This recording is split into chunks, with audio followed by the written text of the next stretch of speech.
विवेकानंद ने भारत के आध्यात्मिक उत्थान मतलब स्पिरिचुअल एनलाइटमेंट के लिए बहुत कार्य किया।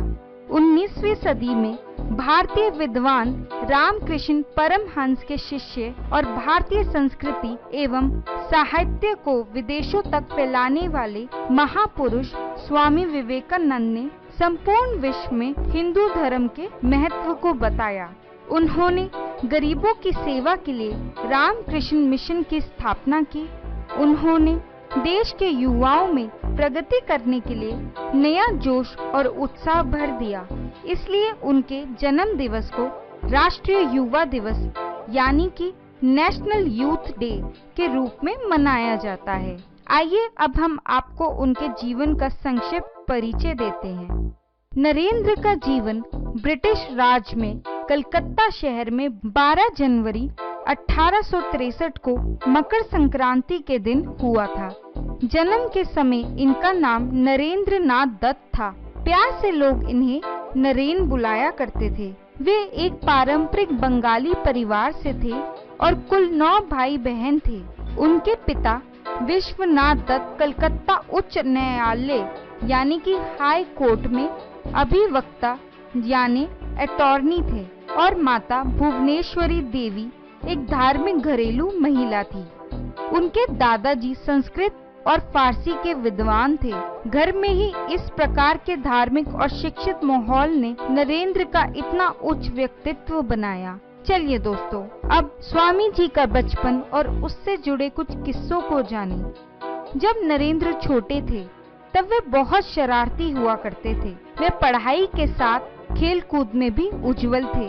उन्होंने संगीत में गायन और वाद्य यंत्रों को बजाने की शिक्षा ग्रहण की थी। बहुत ही कम उम्र से वे ध्यान यानी मेडिटेशन भी किया करते थे। अपने बचपन में वे ईश्वर के अस्तित्व के संबंध में और विभिन्न रीति रिवाजों के बारे में और जातिवाद के बारे में प्रश्न किया करते थे और इनके सही या गलत होने के बारे में जिज्ञासु थे। बाल्यकाल से ही नरेंद्र के मन में सन्यासियों के प्रति बड़ी श्रद्धा थी।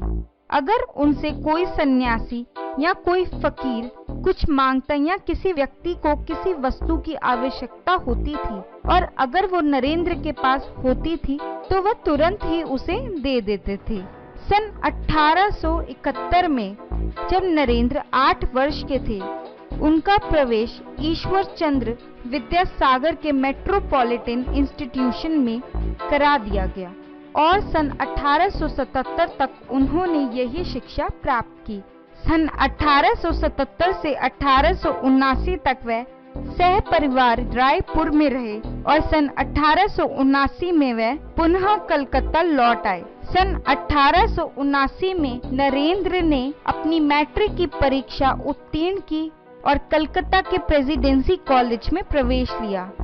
1 साल बाद उन्होंने कलकत्ता के स्कॉटिश चर्च कॉलेज में दाखिला लिया और फिलॉसफी पढ़ना प्रारंभ किया। यहाँ उन्होंने पश्चिमी तर्क, पश्चिमी फिलॉसफी और यूरोपियन देशों के इतिहास के बारे में ज्ञानार्जन किया। सन 1884 में नरेंद्र ने बैचलर ऑफ आर्ट की डिग्री प्राप्त कर ली थी। नरेंद्र की आश्चर्यजनक याददाश्त के कारण उन्हें कुछ लोग श्रुतिधरा भी कहते थे।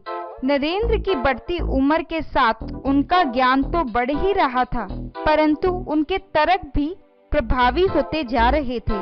उनके मन की ईश्वर के अस्तित्व की बात और भी गहराती गई और इसी ने उन्हें ब्रह्मा समाज से जोड़ा। परंतु उनकी प्रार्थनाओं के तरीके और भजन आदि में निहित सार भी उनकी ईश्वर के प्रति जिज्ञासा को शांत नहीं कर पाया। सन 1881 में वे दक्षिणेश्वर के रामकृष्ण परमहंस से मिले। श्री रामकृष्ण परमहंस माँ काली के मंदिर में पुजारी हुआ करते थे। जब नरेंद्र उनसे पहली बार मिले तो अपनी आदत और जिज्ञासावश उन्होंने रामकृष्ण परमहंस से भी पूछा कि क्या उन्होंने ईश्वर को देखा है। तो रामकृष्ण परमहंस ने उत्तर दिया कि हाँ, मैंने ईश्वर को देखा है और बिल्कुल वैसे ही जैसे मैं तुम्हें देख रहा हूँ। नरेंद्र को ऐसा उत्तर देने वाले वे प्रथम व्यक्ति थे और नरेंद्र उनकी बात की सच्चाई को महसूस भी कर पा रहे थे। उस समय वे पहली बार किसी व्यक्ति से इतना प्रभावित हुए थे। इसके पश्चात उन्होंने रामकृष्ण परमहंस से कई मुलाकातें की और अपनी जिज्ञासाओं को शांत करने में सक्षम इस व्यक्ति को अपना गुरु बना लिया। सन 1886 में रामकृष्ण परमहंस की मृत्यु हो गई। उन्होंने अपना उत्तराधिकारी नरेंद्र को बना दिया था। सन 1890 में नरेंद्र ने लंबी यात्राएं की। उन्होंने लगभग पूरे देश में भ्रमण किया। अपनी यात्राओं के दौरान वे वाराणसी, अयोध्या, आगरा, वृंदावन और अलवर आदि स्थानों पर गए और इसी दौरान उनका नामकरण हुआ स्वामी विवेकानंद के रूप में। ये नाम उन्हें खेतरी के महाराज ने दिया था। इस यात्रा के दौरान वे राजाओं के महल में भी रुके और गरीब लोगों के झोपड़ी में भी। इससे उन्हें भारत के विभिन्न क्षेत्रों और वहां निवास करने वाले लोगों के संबंध में पर्याप्त जानकारी मिली। उन्हें समाज में जात पात के नाम पर फैली तानाशाही के बारे में जानकारी मिली और इस सब से अंततः उन्हें ये समझ आया कि यदि उन्हें एक विकसित भारत का निर्माण करना है तो उन्हें इन बुराइयों को खत्म करना होगा। अपनी यात्रा के दौरान स्वामी विवेकानंद के साथ उनका करम कुंडल, उनका स्टाफ और 2 किताबें श्रीमद् भगवत गीता और दी इमिटेशन ऑफ क्रिस्ट हमेशा साथ रहती थी। इस भ्रमण के दौरान उन्होंने भिक्षा भी मांगी। सन 1893 में स्वामी विवेकानंद अमेरिका के शिकागो शहर पहुंचे। यहाँ संपूर्ण विश्व के धर्मों का सम्मेलन आयोजित किया गया था। इस सम्मेलन में एक स्थान पर सभी धर्म गुरुओं ने अपने धर्म की पुस्तकें रखी थी। वहाँ हमारे देश के धर्म के वर्णन के लिए रखी गई एक छोटी सी किताब थी श्रीमद् भगवत गीता, जिसका कुछ लोग मजाक बना रहे थे। परंतु जैसे ही स्वामी विवेकानंद की बारी आई और उन्होंने अपना भाषण देने की शुरुआत की, वैसे ही सारा हॉल तालियों की आवाज से गूंज उठा, क्योंकि स्वामी विवेकानंद के द्वारा अपने भाषण की शुरुआत में कहे गए वे शब्द थे, मेरे अमेरिकी भाइयों और बहनों। इसके बाद उनके द्वारा किए गए धर्म के वर्णन से भी लोग अभिभूत हो गए और हमारी धार्मिक किताब श्रीमद् भगवत गीता का सभी ने लोहा माना। स्वामी विवेकानंद ने लगभग 2 सालों तक पूर्व एवं मध्य यूनाइटेड स्टेट्स में लेक्चर देने में व्यतीत किए, जिनमें मुख्य रूप से शिकागो, न्यूयॉर्क, डेट्रॉइट और बोस्टन शामिल हैं। सन 1894 में न्यूयॉर्क में उन्होंने वेदांत सोसाइटी की स्थापना की। सन 1895 तक उनके व्यस्त कार्यक्रमों और दिनचर्या का असर उनके स्वास्थ्य पर पड़ने लगा था और इसलिए अब उन्होंने अपने लेक्चर दूर को विराम दिया और वेदांत और योग के संबंध में निजी कक्षाएं देने लगे। इस वर्ष में वे नवंबर माह में वे एक आयरिश महिला मार्गरेट एलिजाबेथ से मिले, जो आगे जाकर उनकी प्रमुख शिष्य में से एक रही और बाद में उन्हें भगिनी यानी कि सिस्टर निवेदिता के नाम से जाना गया। सन 1896 में उन्हें ऑक्सफोर्ड यूनिवर्सिटी के मैक्स मुलर से मिले, जो एक इंडोलॉजिस्ट थे और पश्चिम में स्वामी विवेकानंद जी के गुरु रामकृष्ण परमहंस जी की जीवनी लिखने वाले प्रथम व्यक्ति थे। उनके ज्ञान और विद्वता को देखते हुए हार्वर्ड यूनिवर्सिटी और कोलंबिया यूनिवर्सिटी में अकादमिक पद यानी कि एकेडमिक पोस्ट का प्रस्ताव दिया गया, परंतु अपने मठवासी जीवन के बंधनों के कारण स्वामी जी ने ये प्रस्ताव ठुकरा दिया। पश्चिमी देशों की 4 सालों लंबी भ्रमण यात्रा के बाद सन 1897 में स्वामी विवेकानंद भारत लौट आए और अपनी यूरोप यात्रा के बाद स्वामी विवेकानंद हमारे देश के दक्षिणी क्षेत्र पनबन, रामेश्वरम, रामनंद, मदुरै, कुंभकोणम और मद्रास में भी अपने लेक्चर देने गए।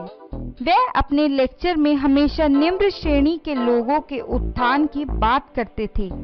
इन सभी स्थानों पर सामान्य जनता और राजघरानों ने इनका उत्साहपूर्वक स्वागत किया। सन 1899 में अपने गिरते स्वास्थ्य के बावजूद स्वामी जी ने दूसरी बार अपने पश्चिम के दौरान एक निश्चय किया और इस बार उनके साथ उनके शिष्य भगिनी निवेदिता और स्वामी तुरायानंद जी थे। इस दौरान उन्होंने सैन फ्रांसिस्को और न्यूयॉर्क में वेदांत सोसाइटी की स्थापना की और कैलिफोर्निया में शांति आश्रम यानी कि पीस रिट्रीट को स्थापित किया।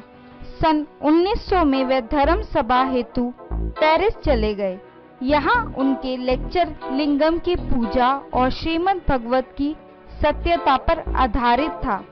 इस सभा के बाद भी वे उनके स्थानों पर गए और अंत में 9 दिसंबर 1900 को कलकत्ता वापस लौट आए और फिर बेलूर में स्थित बेलूर मठ गए। यहाँ उनसे मिलने वाले में जनसाधारण जनता से लेकर राजा और राजनीतिक नेता भी शामिल थे। 4 जुलाई 1902 अपनी मृत्यु के दिन वे प्रातः जल्दी ही उठ गए थे। वे बेलूर मठ गए और वहां 3 घंटों तक ध्यान किया और फिर अपने शिष्यों को शुक्ल, यजुर्वेद, संस्कृत व्याकरण और योग की फिलॉसफी का ज्ञान दिया। शाम को 7 बजे वे अपने कमरे में गए और किसी को भी डिस्टर्ब करने से मना कर दिया। रात 9:10 में ध्यान के दौरान उनकी मृत्यु हो गई। उनके शिष्यों के अनुसार उन्होंने महासमाधि ली थी। उनका अंतिम संस्कार गंगा नदी के तट पर किया गया। स्वामी विवेकानंद की सीखें और फिलॉसफी कुछ इस प्रकार से है। स्वामी विवेकानंद जी के विचारों में राष्ट्रीयता हमेशा सम्मिलित रही। वे हमेशा देश और देशवासियों के विकास और उत्थान के लिए कार्यरत रहे। उनका मानना था कि प्रत्येक मनुष्य को अपने जीवन में एक विचार या संकल्प निश्चित करना चाहिए और संपूर्ण जीवन उसी संकल्प के लिए न्यौछावर कर देना चाहिए, तभी आप सफलता पा सकेंगे। उनकी कुछ रचनाएं जो उनके जीवन काल में ही प्रकाशित हुई, उनका विवरण हमने आपको डिस्क्रिप्शन बॉक्स में भी दिया हुआ है, आप वहां पर देख सकते हैं।